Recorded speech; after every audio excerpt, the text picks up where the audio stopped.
in your game, you're going to notice that player 2 has no animation. However, if you use the WSAD keys, it animates player 2.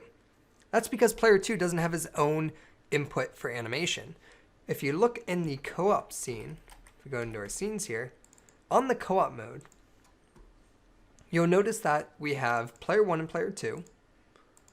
And let's go ahead and click on those guys here for a moment. Go into our prefabs co-op players. You'll see here that they share the same functionality. The only difference is that one is labeled as player 1, one is labeled as player 2. They both have an animator and a player animation script. So for player 2, you'll need to create the input for him using the keypad. So as you can see here in player animation, basically we're only checking for if you hit the A key or the left arrow key. What you also want to check for is if you hit the left, you might want to check for if it's player 1, these are your controls. And if it's player 2, then you need to have controls for player 2 using the keypad. So I'm going to let you go ahead and figure out how to do this, and I'll see you in the challenge review if you need help.